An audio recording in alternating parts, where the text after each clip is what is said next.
Meeting to order. We're waiting on the chair, Brian Haynes, but Shanika, did you have a chance to look at the minutes? Great, so that's right. Accepted. So our first order of business is the new chief. Come on up. First. I think Okay. what the agenda says. Good morning. Good morning.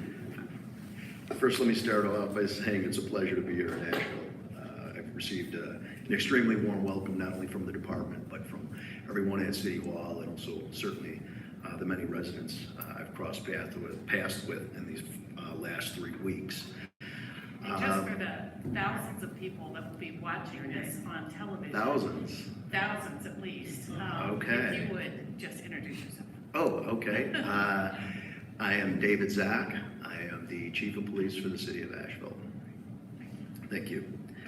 I can tell you it's been a fast and furious 3 weeks as I've met and got acquainted with my executive staff, but also with roll call briefings with the rank and file officers.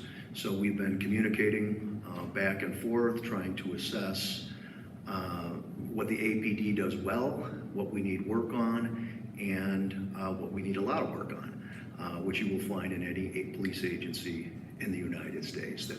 Those 3 things exist, things we could be doing better and things that we're already doing very well. In my short time, there are certainly some issues that have jumped right out immediately that are of great concern and high priority to me as chief. In no particular order: community engagement, gunfire, and homeless. These are certainly, I hear over and over again, strong priorities from the community, the city, and also the APD. So we are prioritizing those 3 issues first, where I'm looking for the most information that I can possibly get. With that, there's also been concern expressed to me about the written consent policy to search, which now exclusively covers vehicles.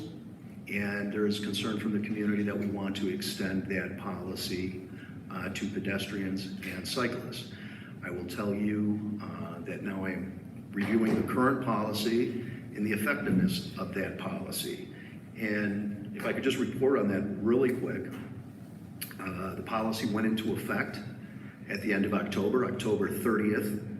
In that first quarter, APD conducted 2,582 stops, vehicle stops.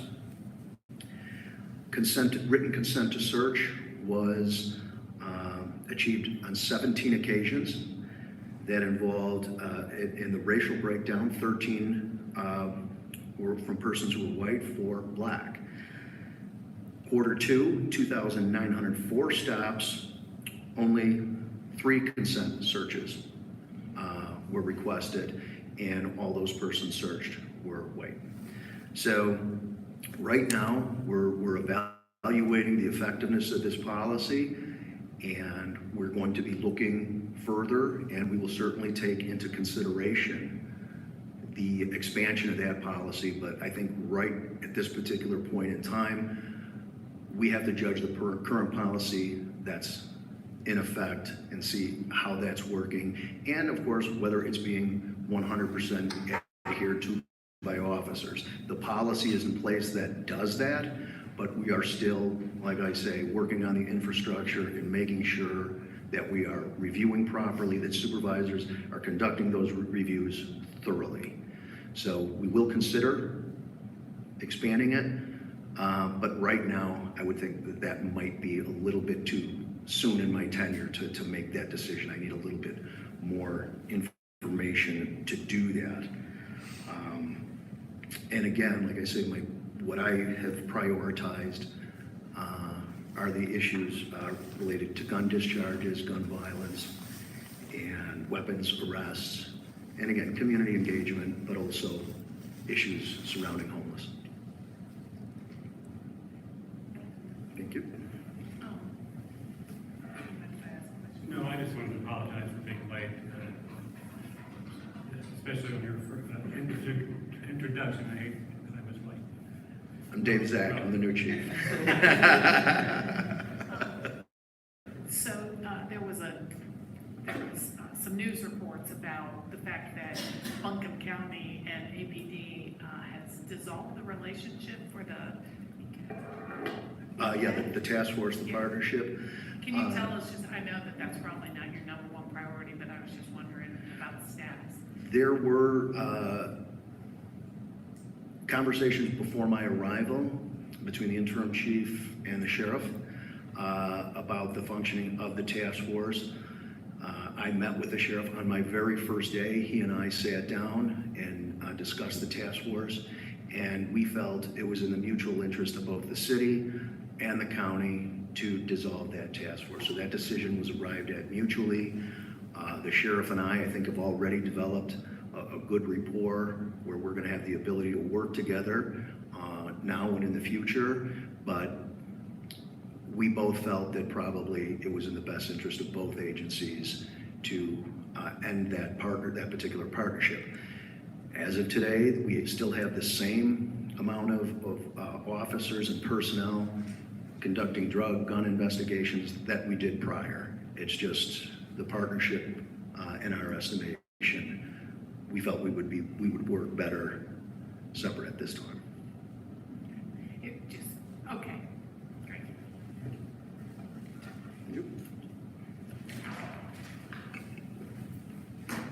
Okay, as part of my tardiness, I run out without my reading glasses. Oh, great.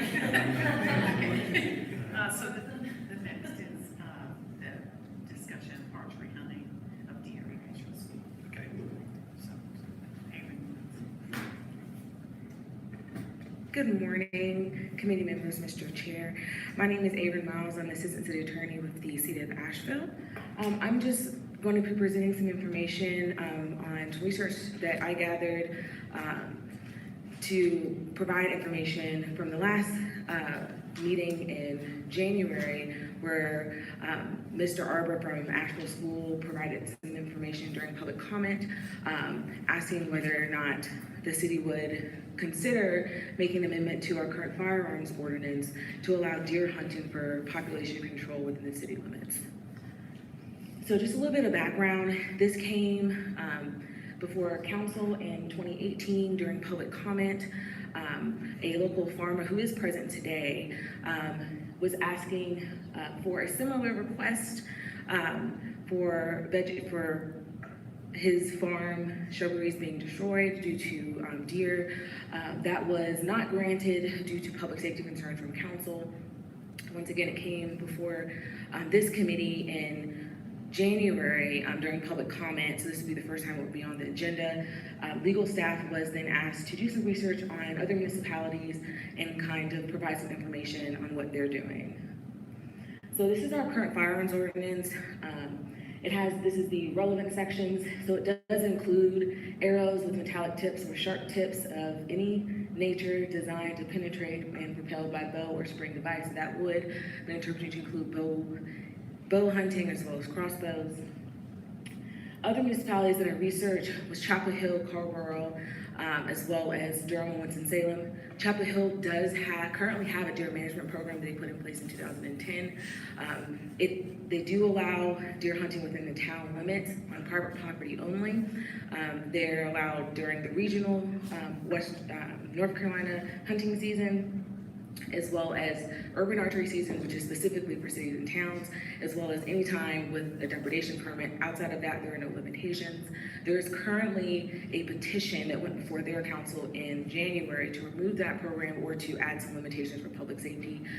Our office did reach out to Chapel Hill, and they're currently doing research on other municipalities and whether or not they're going to make changes, but at this point, this program is still in place. Carrboro in 2010 was looking into whether or not they would like to add a similar program as Chapel Hill. They did decide against doing that. Instead, they provided for educational classes for deer-resistant plants, fencing, repellents, things like that. And they also passed a no feeding the deer ordinance. So that's what Carrboro currently has in place. Durham does not allow urban archery, but they do allow deer hunting within the city limits during the regional season. They do have limits where the hunting must be from 10 feet off the ground, no 5 acres or more, 250 feet from any government property, school, occupied dwelling, those type of limitations. It has to, of course, has to be a licensed hunter. Winston-Salem was one of the largest cities that I, during my research, found that was looking into a similar program. At this point, they have not passed anything. It did go to their public safety, but we reached out, and at this point, there's no movement, so they have not passed anything currently in place. But they were looking into similar limitations that Durham has in place. Size of the property, height off of the ground, limiting it only to bows, as well as I think they were looking at 50 feet from any occupied dwelling, government property, or school. I looked into just whether or not there would be a risk to public safety. I did reach out to the North Carolina Wildlife Resource Commission. I spoke to the local regional biologist. I spoke to him on multiple occasions, as well as he sent me some information via email. In regards to public safety, he mentioned vehicle collisions and Lyme disease would be the only public safety risk that he could see. In regards to vehicle collisions, those that occurs when the herd has gotten pretty large. He said in this area, particularly the junction between I-26 and I-40. I asked if he had specific numbers, and he did not. He asked me, he said State Highway Patrol keeps track of that. However, they only do animal collisions. They don't separate it out between deer and bear and any other type of animals. In regards to Lyme disease, he sent me some information from their deer biologist, and they indicated that they could not find any correlation on the county level between the deer density population and the occurrences of Lyme disease. He indicated that that was a gray area, and at this point there was no correlation between them, that there's other things that cause the tick population to grow, which, like weather, more people, more animals in the area, more mice, things like that. In regards, so I did look into other types of population control, capture and relocation. When I asked the regional biologist whether or not he thought this was a good idea, he said no. That the Wildlife Resource Commission would not entertain this due to the fact of the risk to the deer. It could cause more mortalities as well. It's very expensive. So the Wildlife Resource Commission would not allow this type of relocation. Deer harvest was for their commission the best way for deer population control. What they suggested in regards to whether or not archery or guns were more safer, they indicated that archery was safer. It's done from a closer range, about 20 to 30 yards, whereas guns is about 120 yards. He indicated that it's harder to mistake a deer for anything else if you're 20 yards away from it. As well, usually archery is done from a tree stand, things like that. He said there's more control in regards to archery over guns. Deer harvest, when I spoke to Wildlife Resource Commission, they indicate harvest as when they're during a hunt, when an animal is killed and then either eaten or things like that. That's the term that the Wildlife Resource Commission uses when an animal is killed during a hunt. And then for deer in particular, they're considered big game, so they would have to be reported to the Wildlife Resource Commission. When asking about the effect on the deer population, he did indicate that we would see some reduction if we were to allow a hunt in the areas where the hunt or the harvest would occur. He did indicate that a good thing to do would be to have a yearly check just to make sure that we are seeing the results. If we were to implement some sort of amendment just to keep track of that, indicated that it would be a positive on the environment due to the fact that if a herd gets too large, we'll see an increase in collisions and other type of diseases between the deer, which could cause other mortalities outside of hunting. Once again, this is our current firearms ordinance, so any change that council were to make would be an amendment to this ordinance. So it would go before you all in a full council meeting before making any changes. So these are some considerations that my office pulled out for council, whether or not to allow any type of exception to our current firearms ordinance, whether or not you want to, the duration of it, do you want to put a sunset provision for it to be a year or 3 years with a annual check or biannual check? How often during the time, if you were to allow, would it be once a year, twice a year, only during the regional season, or would you want to participate in the urban archery season, which I can explain that process as well if you would like more information. The process, what type of, it would be a permitting process, would they fill out some sort of application, how would the city keep track of that, as well as any type of limitations, requirements that you all would like to put in place for public safety purposes, similar to some of the limitations that Durham has put into place. I've pulled out some of the considerations for limitation requirements based on what research that I've done with other municipalities, as well as Ms. Ashley looked into it previously in 2018. And these are some of the things that she looked at as well. Property size, what I found in most of the municipalities in North Carolina are 5 to 10 acres. I believe that Asheville School, I believe, had 300 acres, 200 of which were undeveloped. And then the 2018 Farmers Park, I believe, was 34 acres, which was the property size. Setbacks from other properties, that could be from schools specifically, it could be from occupied dwellings, things like that. What kind of notice requirements would you like to see? Posting of the property, temporary like construction, fencing, as well as licensing and permits. The Wildlife Resource Commission requires that for someone to hunt, they have to have the licensed hunter with them. We were also looking into the depredation permit process, which the depredation permit. So a depredation permit is when an animal is destroying property. In order to get a permit, they have to prove that they're destroying $50 worth of property, that there is an overabundance of deer or risk to health or to humans. So they would have to go through that process with the Wildlife Resource Commission, and the regional biologist would be the one who would issue that permit process if we were to require it.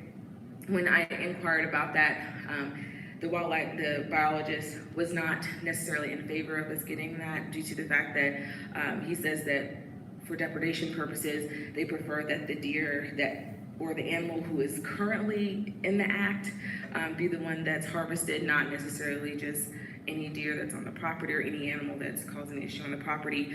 However, when getting that permit, you have to list the specific property, if you're going to use a third party, who that third party is, and the type of animal that is being harvested. So that was also one of the considerations for you all. And did you guys have any questions for me? So depredation permits is permitted by, The Wildlife Resource Commission, they would be the ones who would be issuing that. so a local ordinance would override a permit or work in relation? They would work in relation. So the city would be the ones who would be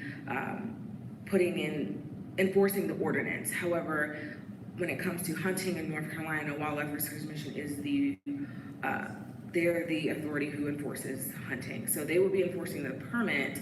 However, any hunting in our limits in violation of our ordinance, we would be the ones enforcing. But depredation is, you have to shoot an animal while they're in the act, right? So it would be good for population control. if you get the permit, you can hunt anytime during the year to hunt animals who are destroying the property that is being destroyed. So they prefer that the animal be hunted in the act, is what he stated specifically. And that's one reason that he spoke against asking us to do the declaration permit. He would issue them if they met their requirements, but he specifically said he preferred that the animal be hunted in the act, harvested in the act. I'm missing something. So the permit we would be permitted as a city, they would give the permit to the city or to the property? To the specific property owner. Okay. And if I can add on to that, I think the option that we would consider